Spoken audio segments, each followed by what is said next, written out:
எல்லோருக்கும் வணக்கம். Welcome to drive and destiny. நேர்மறை எண்ணங்களை நமக்குள்ளே கொண்டு வரதுக்கான 5 வழிகளை தான் இப்போது நான் உங்களுக்கு சொல்ல போகிறேன்.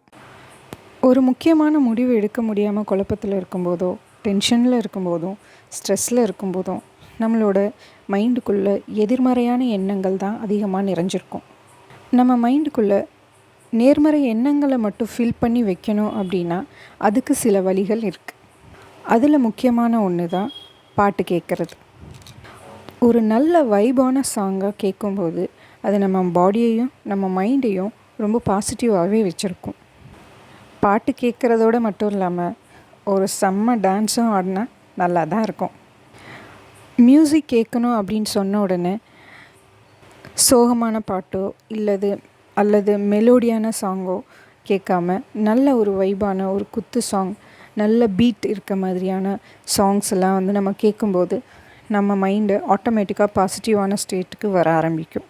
இதனால் நம்மளால் எந்த ஒரு முடிவையும் சரியாக எடுக்கிறதுக்கு இது ஹெல்ப் பண்ணும். நம்மளை பாசிட்டிவாக வச்சுக்கிறதுக்கான 2வது வழி ஸ்மைல், சிரிப்பு. ஸ்மைல் அப்படின்ற வார்த்தையை சொன்ன உடனே நம்ம எல்லார் முகத்துலேயும் ஒரு சிரிப்பு வந்துடும். அப்போது அந்த வார்த்தைக்கு எவ்வளோ ஒரு மதிப்பு இருக்குது, அது எவ்வளோ பெரிய வார்த்தை அப்படின்றது நம்ம எல்லாருக்கும் இதிலேருந்து தெரியும். நம்ம பாசிட்டிவாக இருக்கிறதுக்கான முக்கியமான ஒரு கீயே இந்த ஸ்மைல் தான். எப்போவுமே நம்ம வேலைப்பளுவுக்கு இடையிலையும் நம்மளோட கஷ்டங்களுக்கு இடையிலையும் நம்ம முகத்தில் ஒரு புன்னகை இருந்துக்கிட்டே இருக்கும் அப்படின்னா அவங்க எல்லாருமே தங்களை பாசிட்டிவாக எப்போவுமே உணர்ந்துக்கிட்டே இருப்பாங்க. நம்மளை நம்ம பாசிட்டிவாக வச்சுக்கிறதுக்கான 3வது வழி மற்றவங்கள பார்த்து நம்ம பொறாமைப்படாமல் இருக்கிறது.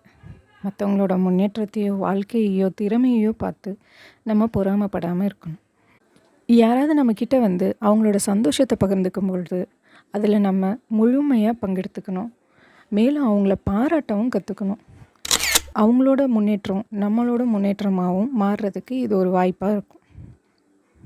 நம்ம என்ன கொடுக்குறோமோ அது தானே நமக்கும் திரும்பி கிடைக்கும். நம்மளை பாசிட்டிவாக வச்சுக்கிறதுக்கான 4வது வழி இயற்கையோடு சேர்தல். எப்போல்லாம் நமக்குள்ளே நெகட்டிவ் தாட்ஸ் வருதோ அந்த மாதிரி சமயங்களில் நம்ம இயற்கையோடு சேர்ந்துருக்கிறது ரொம்பவே பாசிட்டிவான ஒரு உணர்ச்சியை தரும். நிறைய மரங்கள் இருக்கக்கூடிய இடங்களில் 5 நிமிஷம் அமைதியாக உட்காந்துருக்கிறது, சில்லுன்னு காற்று நம்ம மேலே படுறது, பறவைங்களோட சத்தங்களை கேட்குறது.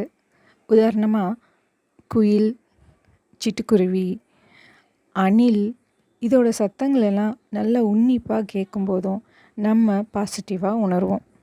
இயற்கையிலேயே நறுமணம் தரக்கூடிய பொருட்களையும் பூக்களையும் நம்ம கூட வச்சுக்கிறதும் நம்மளை மேலும் நல்ல ஒரு பாசிட்டிவான வைபிளையே வச்சுருக்கோம். நம்மளை எப்போவுமே பாசிட்டிவாக வச்சுக்கிறதுக்கான 5வது வழி ரொம்ப முக்கியமான வழி நம்ம மனசை குழப்பக்கூடிய அளவுக்கு பேசக்கூடிய நபர்கள்கிட்ட இருந்து கொஞ்சம் விலகி இருக்கிறது. தேவையில்லாத விஷயங்களை பேசி நம்ம நேரத்தையும் நம்ம முன்னேற்றத்தையும் தடுக்கக்கூடிய நபர்கள்கிட்ட இருந்தும் நம்ம விலகி இருக்கிறது ரொம்பவே நல்லது. இந்த வீடியோ உங்கள் எல்லாருக்கும் யூஸ்ஃபுல்லாக இருந்திருக்கும்னு நம்புகிறேன். யூஸ்ஃபுல்லாக இருந்துச்சு அப்படின்னா டிரைவ் அண்ட் டெஸ்டினிக்கு ஒரு லைக்கை தட்டி விடுங்க. அடுத்தடுத்து நான் போட போகிற யூஸ்ஃபுல்லான வீடியோவை நீங்கள் பார்க்கணுன்னா நம்ம சேனலுக்கு சப்ஸ்கிரைப் பண்ணுங்கள். தேங்க்யூ.